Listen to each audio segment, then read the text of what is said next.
thanks very much to everyone for joining. Sorry, just a second, emails are coming up there. Building a coaching culture boardroom session 3. Today we've got an interesting guest, so I will pass you over to Susi and to Karen, and they will explain what's happening today and the format. Thank you. Thanks, Jo, and hi everybody. Really great to see some familiar faces, and hello from Karen and I from On Your Wavelength, and this third webinar on building a coaching culture. And today I'd like to welcome Gordon Mackenzie from the CEO of Performance Climate System, who's going to have a part in this presentation as well. You may remember, those of you who attended last week, we looked at the Performance Climate System as it's Karen and I's main diagnostic that we work with, very much about leadership development. And recently, Accenture did some research. Sorry, not Accenture. Mackenzie did some research, and from that research, adaptability came out as the meta skill that leaders need. And Karen and I believe that developing a coaching culture is going to allow leaders, teams, and the organizations to be so much more adaptable. And as we all know, after the pandemic, we seriously need that, because there'll be other big challenges. So this webinar today, we're going to be looking at, if I just go into my slides, if I can share my screen, and turn it into, it's not babies up there. So actually looking at our coaching culture model, which some of you may have come across, looking at our team coaching process that Karen and I use in working with you and building a coaching culture. And as I've just said, we're going to be looking at a large part of our diagnostic process, which is Performance Climate System. So I'm just going to show you through, have a look at this. I don't know if any of you have come across the ICF coaching culture model, which is this one here, which came out a few years ago, and came out. We heard about it through Coaching Culture Limited, who are going to feature next week. They're coming to give a session around implementation and ROI. But they actually around coaching cultures, and as you can see from this wheel, those of you, particularly those of you who are very focused in HR, all of these things will be very, I think, familiar to you. Yet it's actually embedding them into the organisation, and using a coaching culture means you go through this process, and actually, the onboarding and the engagement are just so key. And I remember, Jo, you were saying to somebody yesterday that people are looking, organizations are looking to recruit individuals, and yet they're just not out there. You don't even have any temporaries. So, which is interesting, given there was this research around the big resignation. So where are all these people? And if we want good people, we need to have a culture that will, I think, facilitate those people staying with you. And the biggest cost, I believe, in any organization is recruitment. So if we can get them onboarded, we can get them engaged in how the organization works. And a coaching culture, definitely engages people, because everyone's included. It's very collaborative and inclusive. And it's about developing that potential. So many organizations, sadly, don't do that. Building the self-confidence, the well-being, that is absolutely essential these days. It's the essence, I think, of enabling businesses to be successful. And that's showing that vulnerability as well, and building the trust, improving the communications, and developing the work-life blend, because increasingly our private elements of our life have come into the professional professional arena, because we're using Zoom and suddenly people are sitting in their bedrooms or, sitting room at home. And so getting that work-life blend is even more important. And all of those things enable an organization to achieve business success. Now, you may see these blue arrows around the edge of that circle, and they actually pertain to the PCS model, and we feel that the two work really well together. So I mentioned last week that PCS has two aspects to it. It's the transactional, whoops, sorry about that. Where did we go? The transactional, the goals, roles and processes, all those things that we have to have in place. And then there's also this transformative bit. And, the important thing to bear in mind is it's the transformative that will actually be, wait for the word, Karen, sustainable. We've been really focused on sustainability and the fact that we are all a sustainable process, and these transformative aspects are most important. The adaptability that I just talked about, sorry, I keep clicking screen, earlier, that is a meta skill that we need, and the ability to connect not just with each other but with all our stakeholders, and building that resilience as well around the adaptability. So any questions you have that are burning, just pop them in the chat. And Joe, if you wouldn't mind just or Karen, keeping an eye on that would be brilliant. But yeah, let us know if you come across this ICF model. It'd be really good to know if you have and whether you're using it. So moving on to this slide that I kept clicking into. So leadership development is an important aspect. As I said last week, we work from the top down. If the CEO, the MD, the team leaders are not bought into this process, then we need to work with them to enable them to see the benefits of it. And until that happens, you cannot make a difference or grow a coaching culture in a business. And we see that PCS, we're really excited about working with Gordon, and really great he could join us today. We see it as a light bulb diagnostic. I talked a bit about it last week, but Gordon's going to take us through and tell you about the fact that there is a self and a team discovery, and it enables you to signpost, and it enables you to have a visual as well as a textual information about where you're going and where the gap might be between teams and leaders. There's actually one thing I was thinking, Gordon, do you ever have a business that doesn't have a gap? But you can answer that later. So I think with perhaps we'll move on. I'll move on to the next slide and allow Gordon to take over if you're happy. Fantastic. Gordon. Thank you very much, Susie. Can everybody hear me okay? Yes, excellent. All right, I'm not on mute. I'm a complete Luddite when it comes to Zoom and Teams. So apologies if there's any slight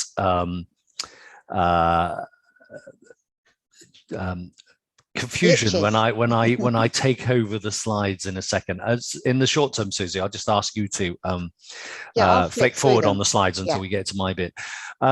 Good morning, good afternoon, everyone. My name is Gordon Mackenzie. I'm the expert, the expert being the X being the unknown and the spurt being the drip under pressure regarding the performance climate system. I'm the CEO of the company and also the author. And I developed PCS about 18 years ago in real terms, when I had become more and more frustrated with my career in both the private sector and in the public sector, with the state of leadership and what I saw going on in organizations. So I've spent really half of my career inside organizations being frustrated and half my career outside organizations looking in being frustrated.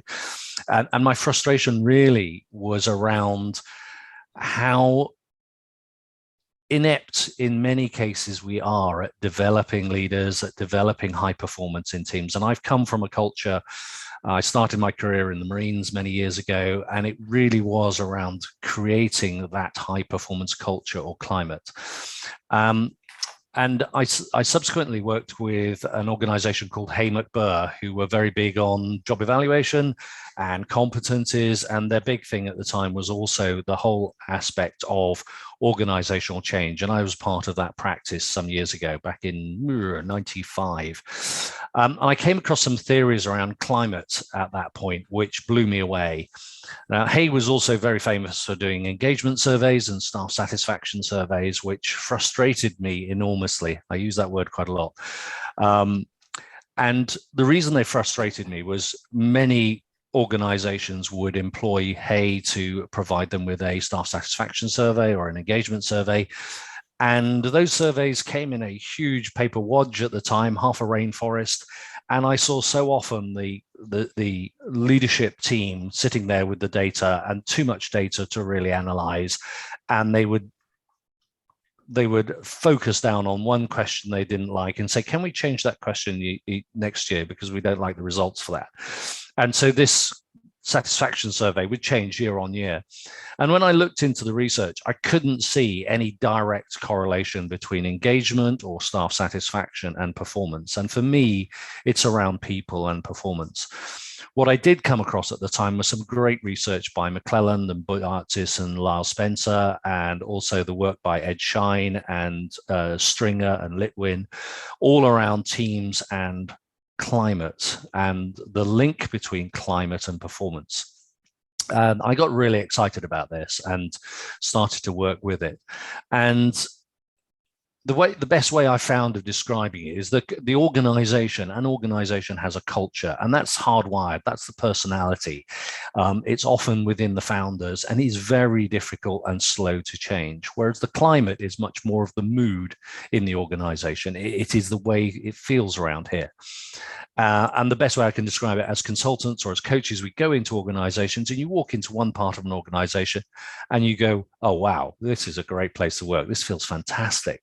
And then you go into another part of the organization and you go, oh, how can this be the same place? It feels very different and quite toxic or hostile. And Joe, you're in the recruitment world. You know, how many times have we all been for a job interview? Have we gone into a place and go, do you know what? I really don't want to work here. And it impacts your whole mood and feeling about the interview. And another place you go, oh, wow, this is really cool. I want to work here. This is really exciting job. And we all experience it. Susi, could you just jump forward to the next slide? Yeah. Mm. Yes. Not letting me. Is it? No. Oh, there we go. Yep, got it. Okay. Hang on. Oh, no. No, back one. I think there's a bit of a delay on your link. There we go. Right. Yes. So what really excited me... Oh, no, you've just covered that. No, go back to this one. Okay. Yeah, thank you. Yes, sorry. It's coming up. No, keep going. One more slide. Okay. Sorry. There we go. Right. Okay. So the research that I came across was really around the whole aspect of climate, the way it feels around here, and the direct link between climate and team performance or organizational performance. What is also very clear is the direct link between team climate and leadership behavior, or the effect the leader has on the climate. So when you see an organization or a team where you've got great performance, typically it is down to the leader's behavior impacting the climate, therefore impacting the performance. And the research tells us that about 70% of team performance is down to climate, and about 70% of climate is down to leaders. So when you've got a great team working with you, look in the mirror and it's down to you, and you give yourself a pat on the back. Likewise, if the team is performing shockingly badly, again, it's time to look in the mirror.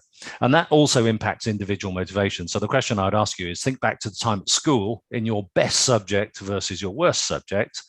How much of that was down to your innate intelligence, and how much of it was down to the relationship with the teacher? Yeah, I think we could all relate to that. You know, the teacher who made us feel this big, and the other teacher who just bigged us up and just made us feel wonderful. Okay, Susi, can we pop forward to the next slide? So what we developed using all the research. No, not happening. There it is. It is. It's coming up. Here we go. What we developed was this model called the Performance Climate System. And this focuses on climate. And by measuring climate rather than satisfaction or engagement, what you're getting is a direct link to performance. So by measuring climate, you're getting a lead indicator of the performance of a team or an organization. What you're also getting is a surrogate measure of the effectiveness of the leader who's in charge of that team. So imagine doing a climate survey with every team in an organization, you can benchmark the performance of those teams irrespective of what their outputs are. So you can measure a sales team against an HR function, against a finance function. So it doesn't matter what their outputs are, you're getting a common measure of performance by using climate. The other thing you can do is you can benchmark every single leader in the organization using the data. So you can see, your great leaders, your good leaders, and the ones that potentially should never lead as long as they're alive, as we sometimes come across. And the great thing about that is by looking at the climate score, it is agnostic. You're not taking into account any unconscious bias of a boss who is going to promote somebody over another. So it actually is very powerful and helpful for diversity and inclusion. And the way this works is 6 factors or 6 elements: goals, roles, processes, adaptability, connection, and resilience, as Susi mentioned. And when think about it, when we first come to a team, the first thing we want to know when we join a new team is, what are we here to do? What's the goal? What's the mission? What's the purpose? Do I buy into it? Do I believe in it? If the answer is yes, then I'll stay. And as a leader of a team, the first thing I need to do is establish clear goals.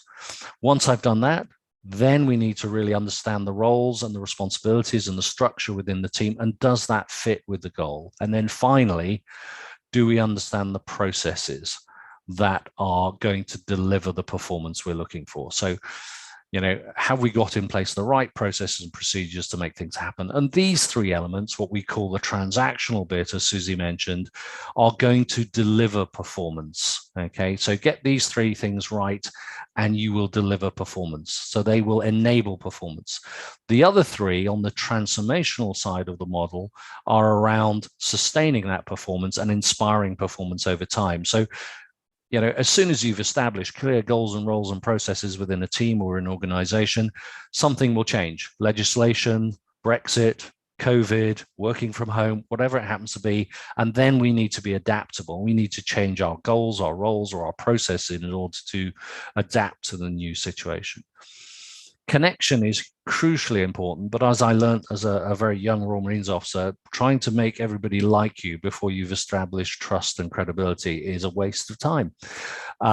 It's all very well building that connection first. It is critically important, but it comes, that trust and that pride, that identity, that recognition, that reward, all comes from establishing clear goals, roles, and processes. So it is further down the line in terms of development. And then last but not least, the whole resilience piece is about sustaining that team over time. And again, we've all probably experienced teams where people are just burnt out and thrown away, particularly in the finance sector, I find, where, you're just a resource. Anyway, enough of that. Let's flick forward to the next slide. So this actually shows you the real model itself. And what you can see here is what you actually get in the survey, and why I think Susi and Karen love it so much is because not only is this a roadmap for leaders in terms of the goals, roles, processes, adaptability, connection, and resilience, knowing where you need to go and in what order. It is also a great model for teams and provides a great communication tool when you share it with the team and you're doing team coaching and saying, right, okay, where are we? Where do we need to go? And you can see around the outside here, there are 18 factors, 9 in each segment. So the transformational bit is around vision, goals, roles, leadership and direction, roles and responsibilities, team balance, resource and structure, and then the 3 most important things in terms of process, your standard processes and procedures for your team, which are obviously unique to that team, but the 2 most important around communication and performance development.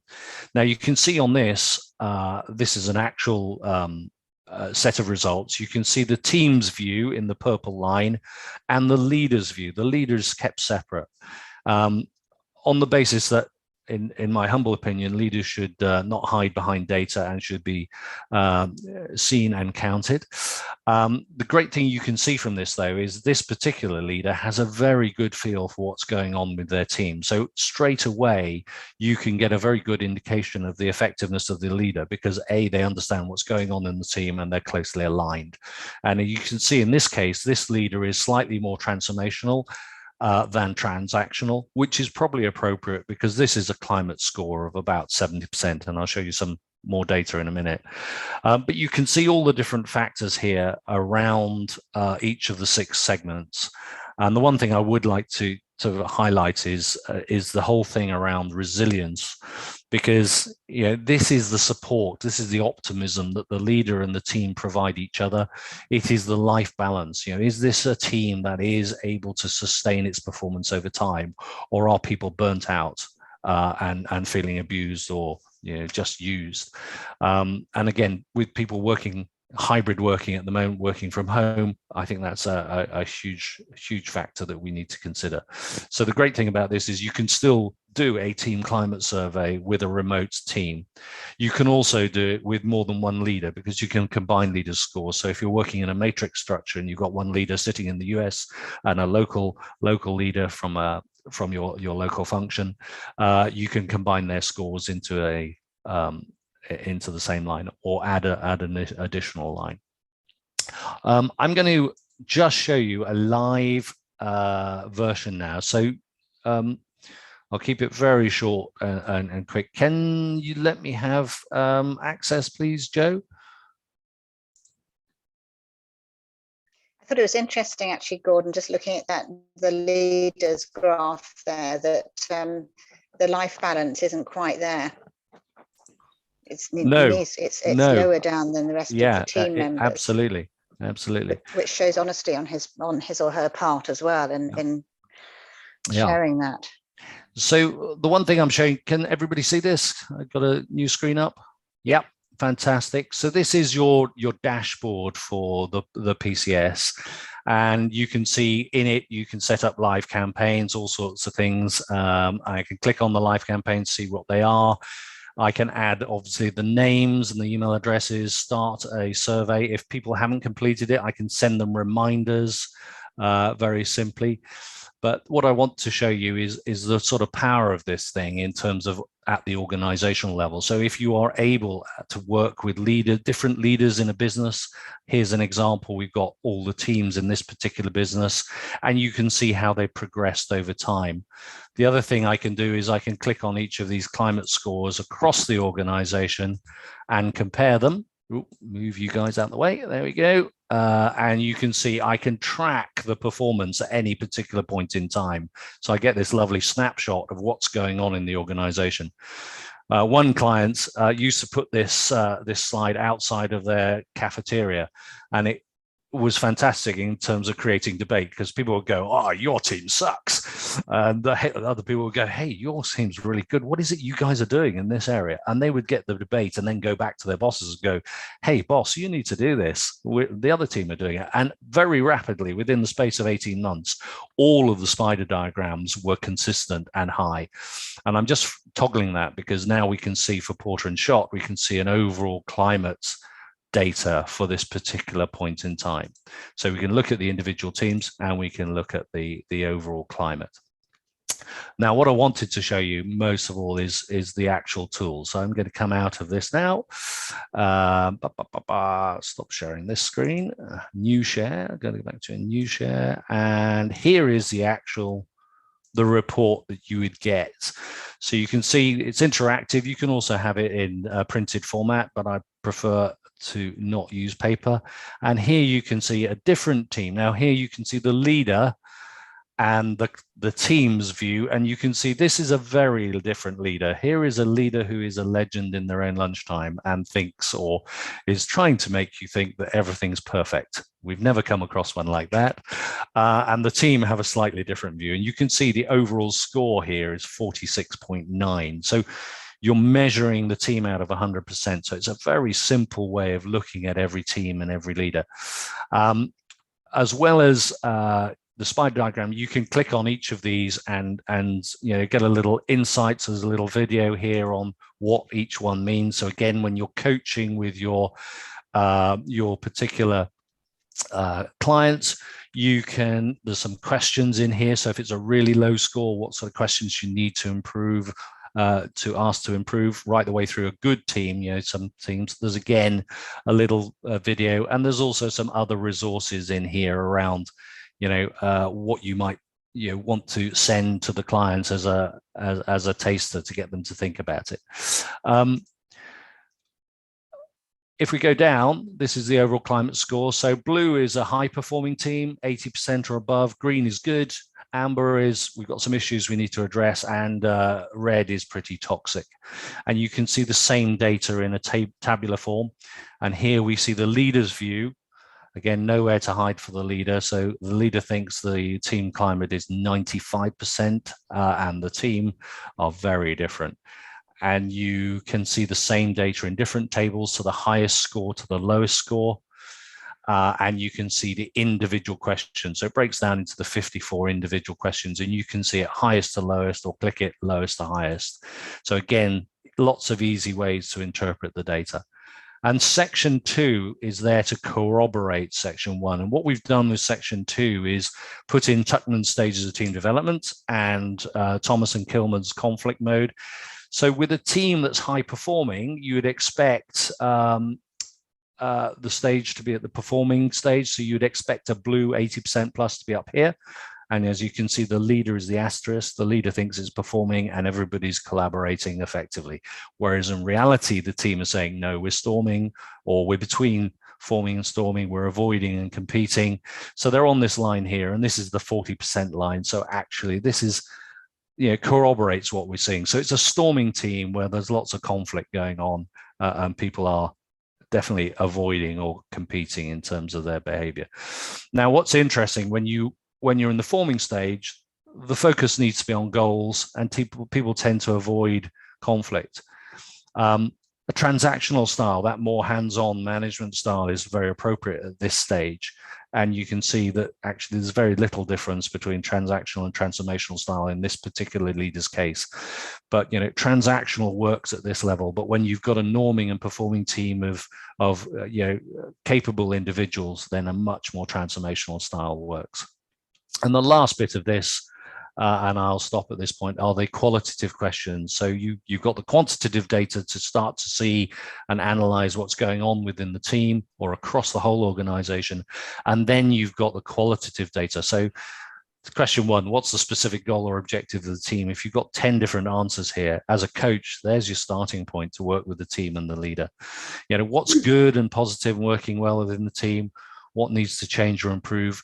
What does the leader need to do more of or less of to improve team performance, and what actions can the team take? And then right the way down here, what could the wider organization do to help improve individual motivation or team performance? Because often the issues are outside of the team.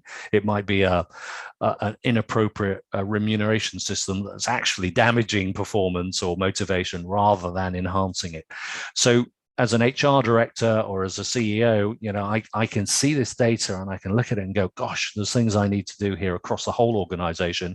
And as the team leader or the coach working with the team leader, you've got some really good flags to work with. And at that point, I will stop and hand back to Susi. Thank you. Thank you very much, Gordon. A lot of really great data there. And I'm going to start sharing my slides again, and I think what is brilliant is it's really endorsing how your diagnostic supports developing a coaching culture, which is fantastic. So thank you for that presentation. Again, any questions you have, please drop them into the chat, and I'm just going to try and change my slide, and it's there we go. So, sorry, there we are. So we've looked at the PCS in more detail, and as I've said, we're working with processes that support building a coaching culture. And the other thing I've mentioned before is that both Karen and I are qualified team coaches. There aren't many yet in the country. Team coaching is where coaching itself was about 30 years ago. Yet the premise that we start from, in team coaching is we really need to move from the I to the we. We're working as a collective. And you may know the ICF definition of coaching, but it's very much partnering with clients in a thought-provoking and creative process which inspires them to maximize their professional development. Coaching is a client-driven process that's distinct from any of the other service professionals like counselling, consulting, whatever. And both Karen and I trained with Team Coaching Studio, and their definition of team coaching is partnering with the team, unleashing its potential to collaborate to achieve its collective purpose. And you may see in the footer of our slides, we are about teams. We know they have the potential, and our ability as team coaches is to bring out that knowledge and to grow and enable them to ride the waves. You may notice there's a wave behind me and my screen, and we're called On the Wavelength, and it's very much about, well, there are lots of connotations. Karen and I feel we're very much on the same wavelength, and that's why we're working together and have similar passions. But it's also being able to climb that wave. I have imagined that wave at 40 foot. I have sailed over a 40-foot wave, and you need to work in a team to be able to get over it, I can tell you, and come over the other side without smashing your bottom. To put it in a technical term. So it is very much about this I and we, getting to that we. How are we going to make these things happen? Because the we, you get the synergy, and coaching culture is about that we. So as I said, we are actually qualified, and we work with, which is another interesting wheel. We've got lots of wheels today. They make the world go round. And as you can see from this Team Coaching Studio model, there are a lot of similarities between this and the ICF coaching culture model, and between PCS. There's very much about setting that foundation. Is this team ready to work as a team? What collective objectives do they have? Has there been some vulnerability shared, and therefore is there trust? And so it's co-creating that relationship, and it's building that communication, and it's working as a system, because teams work within a system. We all have stakeholders. There are various other teams within the business, and as Gordon mentioned, PCS can take a number of teams and chart those as well. So we can have the infographics, not just for a team, but for how a number of teams are operating within a business. And all of that facilitates the learning and growth. And you'll see around this outer line, these are all the competencies that we bring into the arena, because it's important we contract, and it's important we are effectively relating. And as team coaches, we are there to be not just the powerful questioning, it's actually what we observe, and being able to then put that into the right sort of question. What is important about XXX, this, what's actually happening here now? What's important about this to you all as a team? And I think it's being able to point those things out, because you see the dynamic, you see the communication that's going on, and you see the wider system. So that's a little bit about the coaching wheel of and the coaching culture process that we work to. But importantly, we believe the difference that Karen and I bring to it is that we're working as team coaches and taking you through that process and supporting you. And the PCS brings you that really powerful set of data that enables you to start thinking about, well, how do we start moving into that coaching culture? And as Gordon suggested, those things don't happen immediately. They do take time, but if we have an effective process and we support you through that, it's going to be sustainable. And the other good thing about PCS that I like is we do 6 monthly reviews. So the initial PCS is quite an in-depth, thorough process, and then you do what's called a PCS 6 months later, and you can chart your progress. And there will be occasions, because Gordon's shared with us, we've had some information where a business actually in the third review actually dropped, and you can see where in the team that might be happening. And then you can start to put in the processes for supporting that and pulling yourselves back up. in the whole, it's going to be positive and motivational. So it's helping you to realize that actually these things are making a difference. So at this stage, what I'd like to do is because I'm conscious of time, is have a breakout session. And I'd really like to I'd like you guys to think about, how important are teams in your business success? Do teams exist? Do they operate? And have you had any experience of team coaching support? So I think probably 7 minutes, Joe, if you wouldn't mind putting us into groups. So great, that was really brilliant for me to be in a group and hear what different organisations are doing. So what thoughts, what comments, what can you share with us, please? Because where I feel we heighten our learning is through the sharing with everyone here of any thoughts or light bulb moments. And I know this is the bit that people dislike as well, having to speak out. Phil, have you got any thoughts? Jose? Gordon, did you come across any snippets? I was going to say, Jose, here, that our group had some very interesting comments, and I don't want to comment for other people.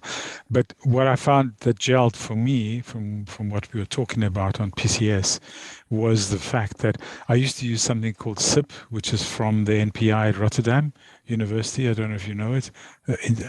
And it's about content, interaction, and process. So that kind of fitted on the right-hand side. What I'd never considered was how to bring in the left-hand side of the wheel. And that, obviously, we're doing it from an HR point of view, but I don't think it's consciously done throughout an organization. And I think that's what we need to change in mind. Yeah, I like that. Consciously done. Yeah, from me, I didn't have a chance to say this in the group, but one of the areas for me here is, I think this looks like a really useful tool, and I can see how it would generate a lot of discussion and help you move forward in terms of team building and stuff like that. The only question I have is that we're talking about developing a coaching culture, which is great, but coaching is not necessarily always appropriate. So let's take an example where you've got a very new team, then coaching may not be the appropriate style of leadership. So how do you take that into account? Perhaps I could turn that around and ask you, makes you think it's not appropriate, and what do you think would be appropriate instead? Well, I think I'm very much coming from sort of like some of the work that was done around sort of situational leadership. So in a situational leadership model, you're taking, what's the level of competence and experience of the individual. So if you've got new people coming into the job, into your team, then at that stage, coaching, which for me is about drawing stuff out of the individual, they may not have it. So what may be much more appropriate there is going to be something which is a little bit more directive. Now, directive has sometimes got some negative connotations, but directive in terms of saying, right, okay, let me show you, let me explain how you do the job. So rather than asking somebody saying, right, here's a project, now, how do you think you're going to go about doing this, and how you're going to, what are you going to do? They're going to say, well, actually, I don't know, because I'm new to this job. I don't really understand. So, do you see where I'm coming from? I entirely see where you're coming from, and I think there's some merit in what you're saying, and that for a start off, no team is ever static. You will also always have people coming and going from a team, and I think that's where the leader's approach to how they manage the individual members of the team needs to be flexible, and there may be some members of the team that will need a more mentoring approach from him. Yeah. Depending upon where they are in their life in the organization. But what we're talking about in terms of generating a coaching culture is not just about the manager as a coach. It's about the whole thing is about the way the organization thinks, the way the team thinks. So instead of thinking about it from the point of view of, okay, I've got a question, what's the answer? Actually, the team and the leader of the team works on the premise of, okay, we've got a problem that we need to solve, resolve, move forward. What are our options? What can we do about this? What might make this work? What kind of barriers might there be? And actually start to generate those discussions where people can come forth and feel free and safe to come forth with their thoughts on it, because they may have something of significant value to say that might not necessarily come out in a directive approach. Yes. Does that make sense? Yeah, no, that's much clearer, actually. Yeah, no, I understand where you're coming from. Could I add something there? Just because I've been trying this, I haven't developed it very far, but I see the organization I'm in is quite networked. So we have 600 people. A lot of them are in the field. We don't see them. They don't have they have direct managers, but they don't see them. The interaction might be through an email or occasional phone call or a Zoom or a team meeting. And what's happening is the manager cannot possibly, and the leader cannot possibly know what's going on everywhere, or even be able to answer all those questions. So coaching becomes fundamental to how they deal with the situations and find a way of facilitating, and that was also in the circle somewhere, the process for people to actually link up with people who have that knowledge in the organization, be they old hands or new hands. Thank you, Jose, and thank you, Karen, because I think all of that's really relevant. I'd just like to quickly pop in, because I'm conscious of time, that David Hawkins is saying, you know, the 20th century leader, the sort of hero, is out, the do and tell. We now have to be moving into a leader who provides the environment for his team or her team to innovate, to create, to come up with the solutions. And as Jim Collins says in Good to Great, CEOs need to be asking the questions, not giving the solutions or the answers. It has to change, I think, in businesses. And I know this is all quite different to what we've known, and it'll be very hard for some leaders who have always been at the helm of the ship. But if you think of a skein of geese, they're all flying together as a team, and the leaders will be moving back to put someone else at the front. So that has to happen on a boat too. Everyone has to take a time at the helm. But I recognise what you're saying, Phil. I think that's really helpful. Anyone else want to add anything? Rosie, you've taken your mute off. No, it's fine. It's just really interesting seeing how different models can be applied. But I think, for me, certainly the greatest challenge is getting leadership buy-in, because, as it rightly says, if that's the culture, it's really hard to change. But that's yes. A good point. Rose. It's a bit like turning a tanker. Mm-hmm. Sorry. Go on, Karen. I think that's a good point. But just to return to what Gordon was saying about the organisation that put the networks up on outside the canteen. If you're doing it in teams and you're starting to generate teams that are performing, they're positive, they're engaged, everybody can see that there's a difference to that team. It starts to develop some groundswell, and other teams want to know how that's happening. What's going on over there that's making them different. So yes, I mean, it's always going to be different. It's always going to be difficult if you've got people in leadership positions who are significantly further on in their career, because they've developed a management style which might have been appropriate 20 years ago but isn't appropriate today. So it is always going to be difficult, but it's not impossible. It's not impossible. And there's another tool that we work with, diagnostic tool called AQAI, which looks at ability within business organizations. And one of them is the ability to unlearn and then relearn, and that's all a part of your adaptability and your resilience. So we have ways of sort of pulling these things out and discussing them and opening them up And yes, the organizations need to be more vulnerable, build some trust, and build those team elements, because just Karen and I working together, we achieve more together than we do if we were doing it singularly in a vacuum. So Gordon, did you want to add something briefly?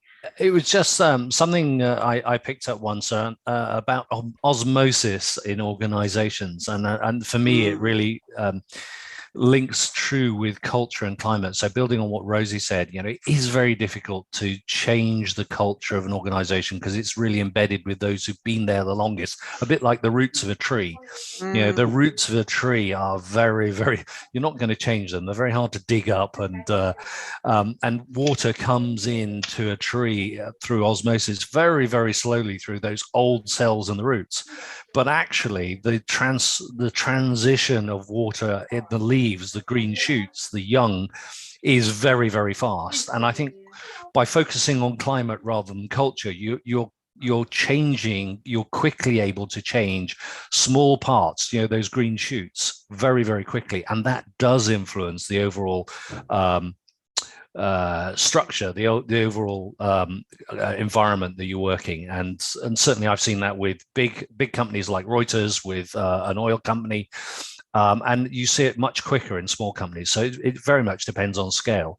If you've only got 10 teams in an organization, you can change the culture very quickly by working on each of those teams. If there's 1,000 teams in 10 different locations, that's much harder. But actually, if you are developing a really good reputation as a team coach or as a coach within the organization, you just tend to get one gig after another and you slowly transform it.